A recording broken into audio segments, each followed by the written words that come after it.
Frères et sœurs, bonjour. Heureux de pouvoir prendre la parole de Dieu avec vous et de l'étudier ensemble. Alors, ce matin, nous allons regarder ensemble le psaume 95. Alors, je vous invite à le prendre dans vos Bibles et nous allons le lire ensemble. Je dois dire au départ que si l'on pense avoir tout compris du texte biblique, en l'ayant lu une fois ou deux, on se trompe profondément soi-même si on pense qu'on a tout compris. En fait, lire et relire certains textes, c'est essentiel à une juste compréhension de la Bible, surtout des textes qui peuvent nous sembler familiers. Et le psaume 95 est justement un de ces textes familiers. Nous le lisons ou le citons assez souvent en Église, surtout au tout début de nos rencontres.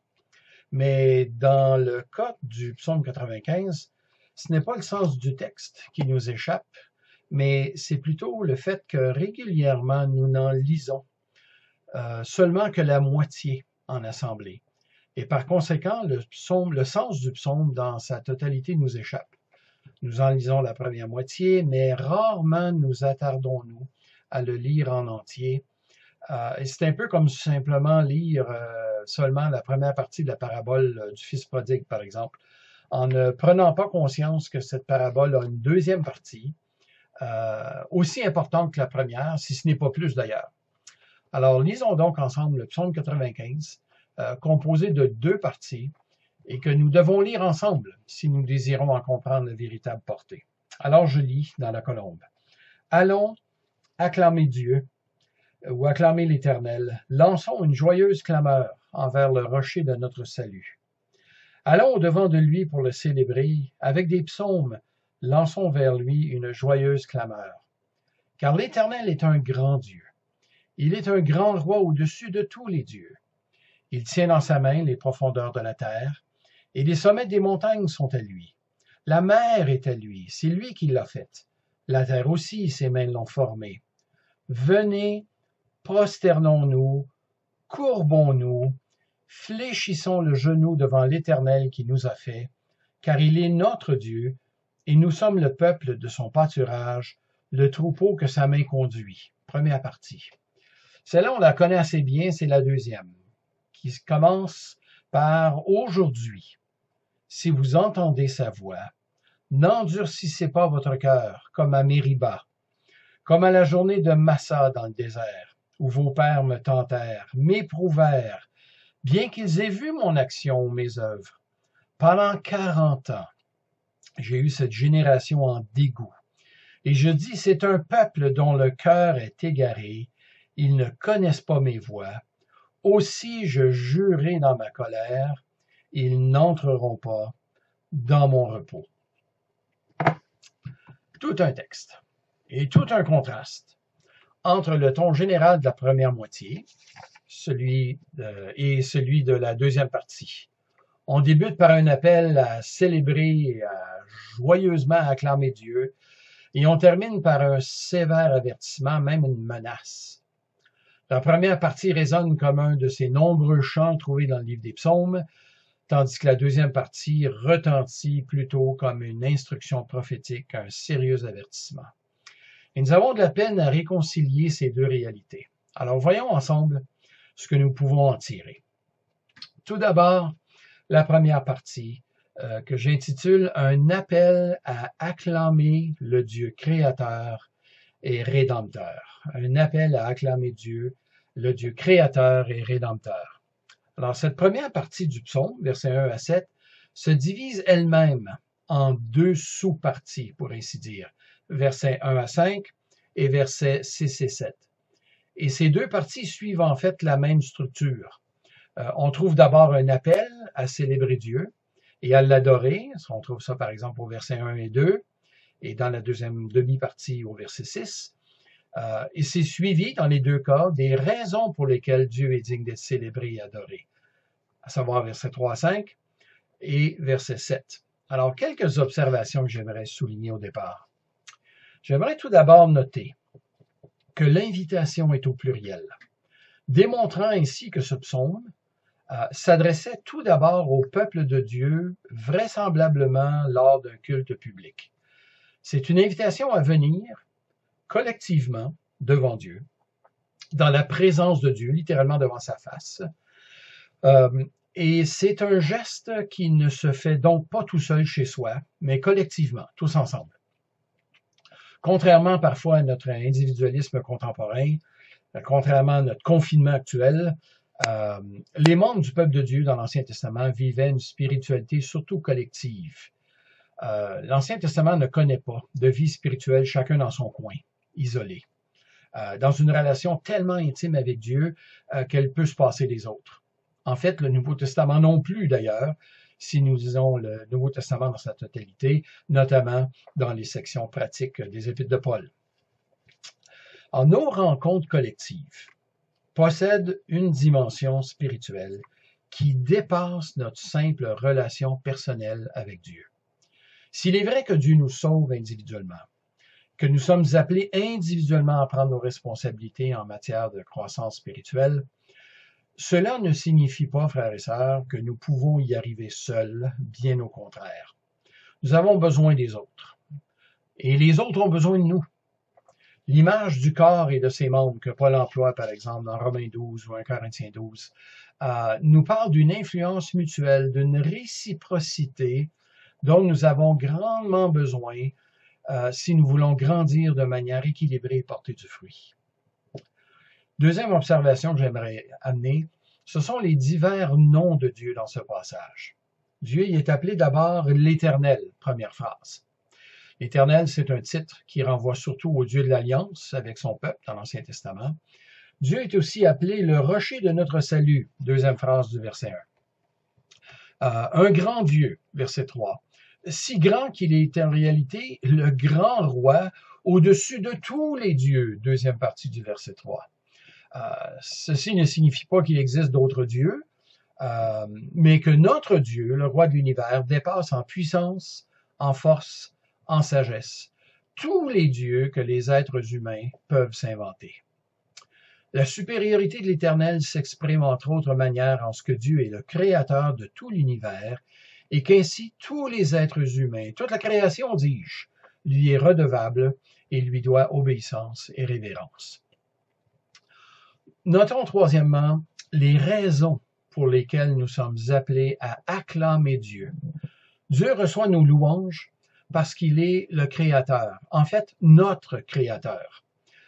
Notons en particulier au verset 4 et au verset 5 les dimensions spatiales de l'œuvre du Dieu créateur. Il est dit que les sommets des montagnes sont à lui, les profondeurs de la terre. En fait, on voit d'abord les profondeurs de la terre et ensuite les sommets des montagnes. Du plus profond au plus élevé, c'est Dieu qui l'a créé. Ensuite, on voit aussi au plan horizontal, la mer est à lui, c'est lui qui l'a faite. La terre aussi, ses mains l'ont formée. Alors là, ici, on est au plan horizontal, on n'est plus au plan vertical, on est au plan horizontal. Notre Dieu est le créateur, le formateur, le possesseur de tout ce qui existe. Et l'auteur du psaume emploie donc différentes images pour nous révéler qui est Dieu. Nous avons l'image donc du Créateur, mais aussi du Rédempteur. Il est appelé le rocher de notre salut, deuxième phrase du verset 1. Le rocher de notre salut. Et un peu plus tard, on a l'image du berger, verset 7. Nous sommes le peuple de son pâturage, le troupeau que sa main conduit. Le berger, soit probablement pas de brebis ici, mais à l'image des autres peuples, c'est une image qui évoque la royauté. Entre autres, en Égypte, c'était le cas. Alors, Dieu n'est pas uniquement le créateur de la mer et des montagnes. Il est notre créateur, c'est-à-dire le créateur de son peuple, qui lui appartient en propre, verset 7. Alors, c'est pas uniquement le Créateur, mais c'est aussi et surtout celui qui s'est acquis un peuple qu'il a racheté, qu'il a délivré d'Égypte, qu'il a séparé des autres, pour se révéler à tous les peuples. Et évidemment, ici, je dépasse le cadre immédiat du psaume 95, mais on aura reconnu ces grands thèmes dans l'Ancien Testament. Quatrième observation que j'aimerais amener, C'est quelle réponse est appropriée en présence d'un tel Dieu, littéralement devant sa face, hein, devant lui, verset 2, ça traduit littéralement en hébreu, devant sa face. Alors, plusieurs synonymes sont employés pour nous communiquer le genre d'attitude à avoir en présence de ce Dieu créateur, rédempteur, berger de nos âmes. C'est d'abord au verset 1 d'aller devant lui, de l'acclamer, les verbes qui sont employés, hein, lancer une clameur vers lui, avec des psaumes. Le même verbe est employé dans la deuxième phrase. Lançons une joyeuse clameur vers le rocher de notre salut. Et ensuite, deuxième phrase du verset 2, lançons vers lui une joyeuse clameur. Alors, dans ces deux versets, versets 1 et 2, on a un peuple qui est debout, qui est en marche, qui est en mouvement. Hein. Allons, lançons. Allons devant lui, lançons cette joyeuse clameur devant lui.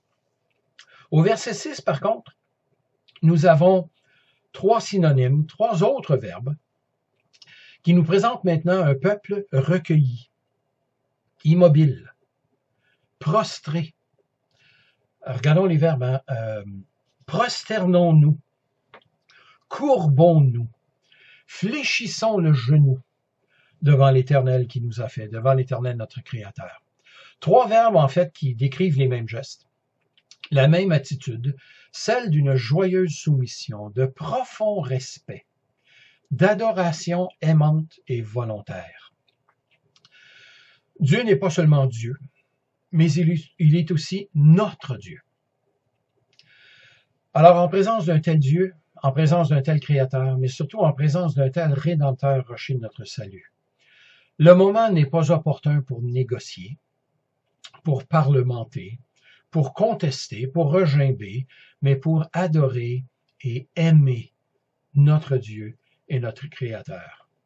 En fait, appartenir à Dieu, frères et sœurs, ce n'est pas une atteinte à notre liberté. Peut-être que c'est comme ça que tu le conçois. Au contraire, c'est une porte ouverte à nous émanciper. C'est une invitation à être en communion avec le Créateur, le Rédempteur et le berger et gardien de nos âmes, comme dit l'apôtre Pierre en 1 Pierre 2, 25. Reconnaître Dieu comme Créateur, c'est trouver la paix de l'âme dans la souffrance, comme l'affirme encore l'apôtre Pierre, cette fois-ci au chapitre 4, verset 19.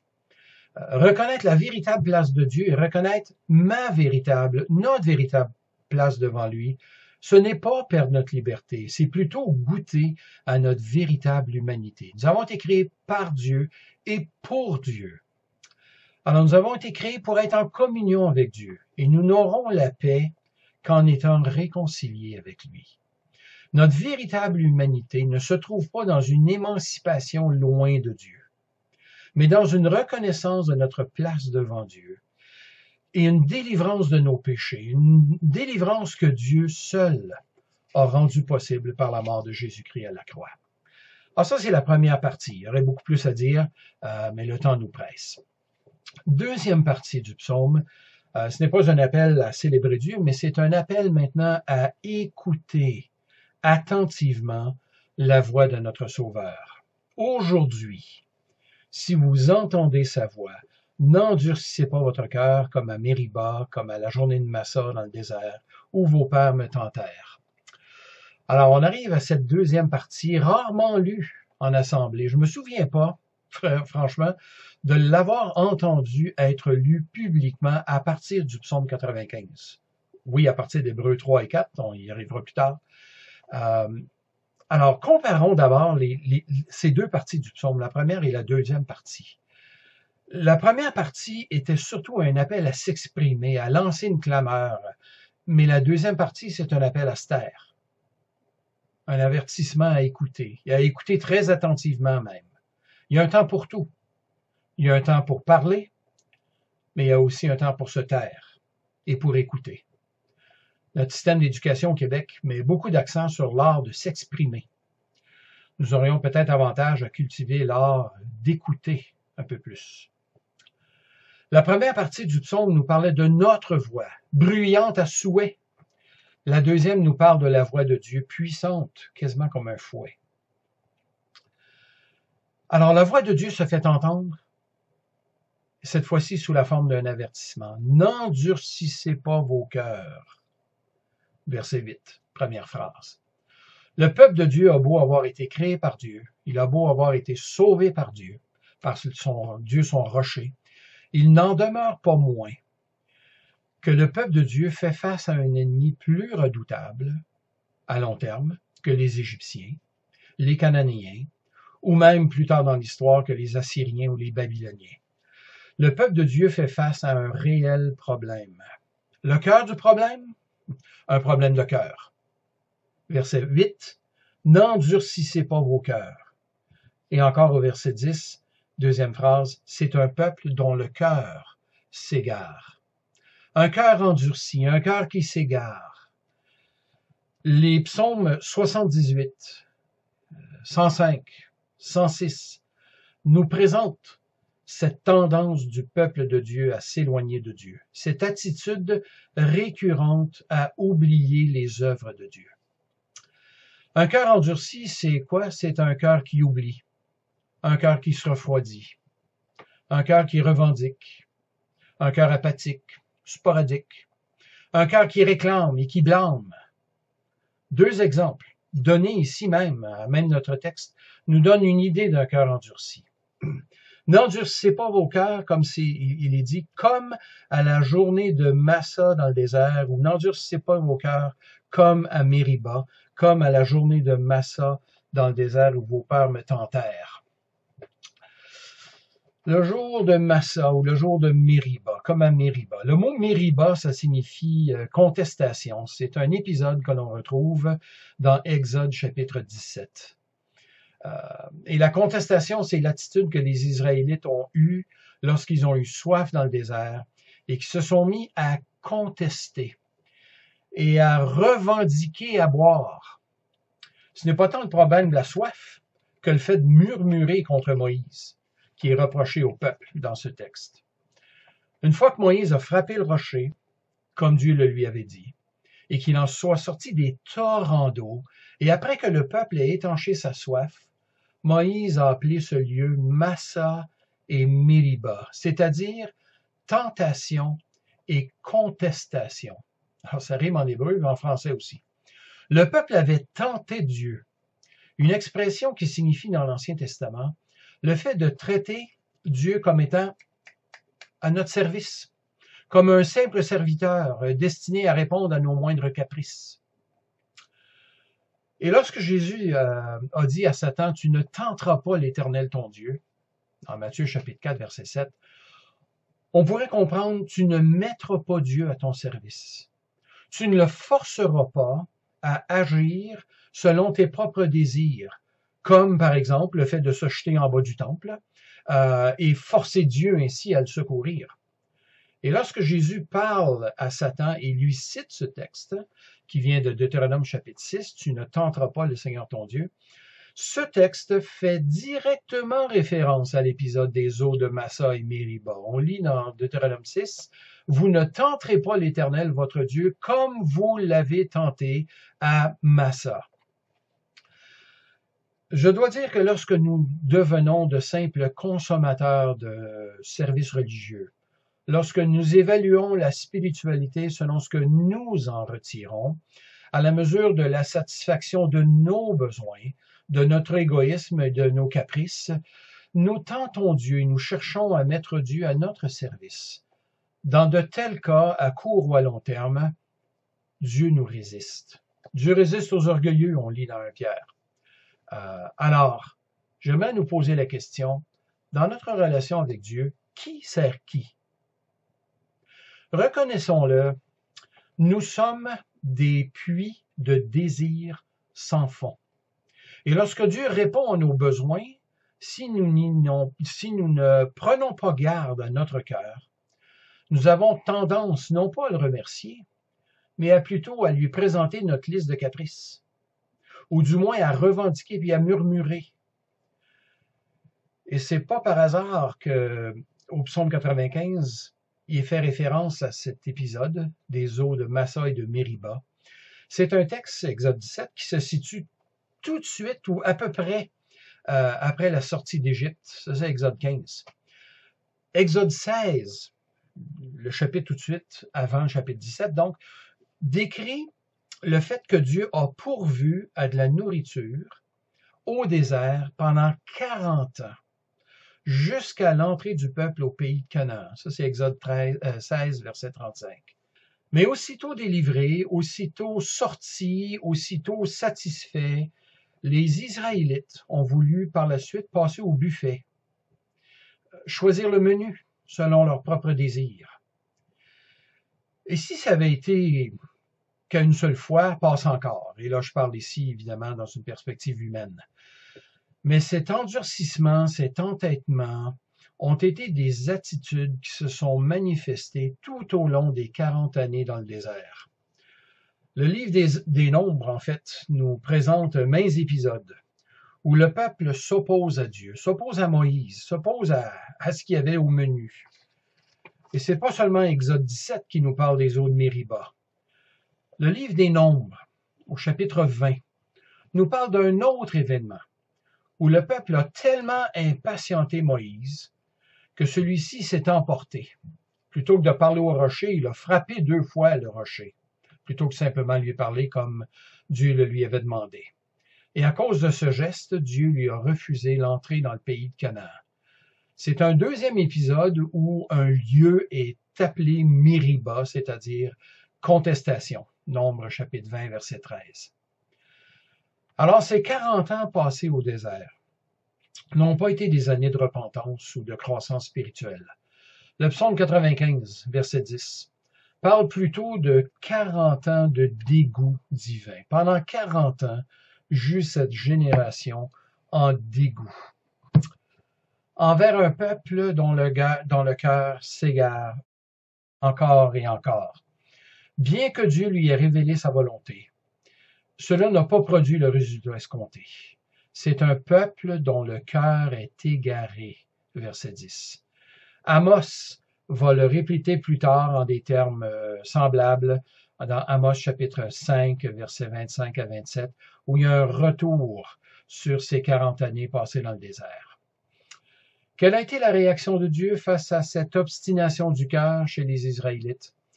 Eh bien, Dieu a fait mourir cette génération dans le désert. Il dit au verset 11, « Je jurai dans ma colère, ils n'entreront pas dans mon repos. » Il ne s'agit pas ici de n'importe quel repos, mais il s'agit ici du repos associé à l'entrée dans le pays de Canaan. D'ailleurs, ces deux thèmes, le thème du pays et le thème du repos, sont étroitement associés dans les 2 livres du Deutéronome et de Josué.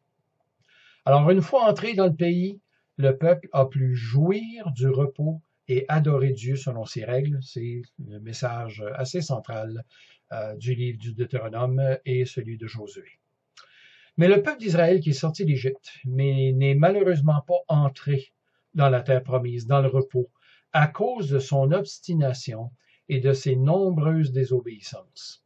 Et cette réalité, c'est celle qui est ramenée à la mémoire du peuple de Dieu à plusieurs reprises à travers les siècles, et ceci et dans l'Ancien Testament et dans le Nouveau Testament. Paul va en parler par exemple dans Corinthiens 10, versets 1 à 12. Au psaume 95, cette réalité des 40 ans dans le désert sert de toile de fond au rappel adressé au peuple de Dieu à l'époque de la rédaction du psaume 95, au fait même que si le peuple de Dieu est appelé à venir devant Dieu, à le célébrer, à le louer pour son salut, il n'en demeure pas moins essentiel que ce peuple doit veiller sur son cœur. Ce psaume, en fait, s'adresse à un peuple qui habitait maintenant la terre promise, et ce depuis plusieurs siècles. Mais bien que ce peuple jouissait du pays, il était malheureusement possible qu'il ne soit pas entré dans le véritable repos. L'entrée en Canaan était en fait seulement l'image d'un autre repos, un repos plus important encore. Les actes de Dieu dans le passé doivent exercer une influence sur nos attitudes et nos comportements dans le présent. C'est ce qui est dit aujourd'hui, si vous entendez sa voix, n'endurcissez pas vos cœurs. Ce thème de l'aujourd'hui se poursuit bien au-delà du psaume 95. Si Dieu a juré à la génération des Juifs dans le désert qu'ils n'entreraient pas dans son repos, eh bien le même avertissement est adressé aux premiers lecteurs du psaume 95. Eux aussi doivent entrer dans ce repos. Eux aussi doivent garder leur cœur et ne pas s'endurcir et traiter Dieu comme un serveur qui lui apporterait le menu du jour. Il est malheureusement possible d'adorer Dieu sans que cela ne plaise à Dieu. Je peux entendre la voix de Dieu tout en gardant un cœur endurci et égaré. Si nous chantons des cantiques, comme nous sommes appelés à le faire au début du psaume, si nous élevons nos voix, si nous louons Dieu comme notre Dieu, notre Sauveur, notre Rédempteur, nous sommes aussi appelés à faire taire nos voix, à entendre celle de Dieu et à marcher spirituellement en obéissance à ce Dieu qui nous a délivrés de nos péchés. Présence au sein du peuple de Dieu ne signifie pas appartenance de cœur à Dieu. L'avertissement est sérieux, frères et sœurs et chers amis, et nous n'en sommes pas exempts de cet avertissement. J'arrive à un troisième appel. Cet appel, on le trouve dans le Nouveau Testament. C'est un appel pressant à entrer dans le repos de Dieu en Jésus-Christ. Étrangement, lorsque le psaume 95 est cité dans le Nouveau Testament, ce n'est pas la première partie qui est citée, l'appel à célébrer Dieu, mais la deuxième partie, sous forme d'un appel pressant à entrer dans le repos de Dieu, repos qui se trouve en Jésus-Christ. Et dans l'Épître aux Hébreux, l'auteur compare Jésus et Moïse, de même que Jésus et Josué, et la comparaison s'étend sur 2 chapitres, dans Hébreux 3 et 4. Avant de citer le psaume 95 dans Hébreux, l'auteur de cet épître précise que si Moïse a reçu le témoignage qu'il a été fidèle à Dieu, c'est à titre de serviteur de la maison de Dieu qu'il a été fidèle. Mais Jésus aussi a été fidèle à Dieu, mais lui d'une manière supérieure, à titre, non pas de serviteur, mais à titre de fils sur la maison de Dieu. Hébreux, chapitre 4, je crois que ce sont les versets 5 et 6. Et nous sommes sa maison, dit-il, à une condition, si nous retenons notre assurance et notre espérance. Vient ensuite la citation du psaume 95, verset 7, la dernière partie, jusqu'à la fin du verset 11. On retrouve donc cette citation dans Hébreux chapitre 3.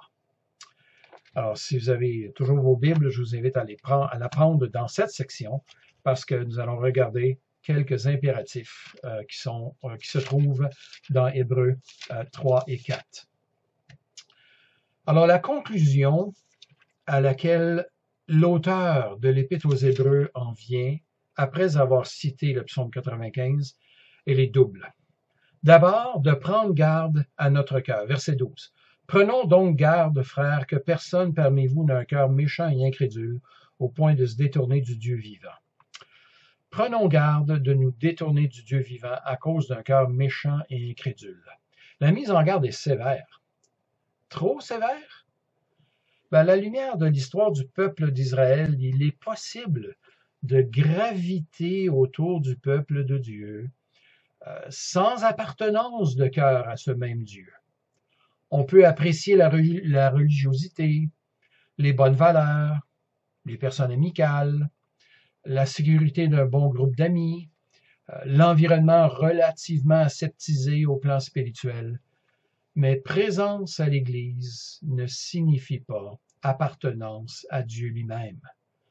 Proximité avec Dieu peut parfois rimer avec ambiguïté vis-à-vis de Dieu. Je peux être exposé à la voix de Dieu, tout comme les Juifs l'ont été dans l'Ancien Testament.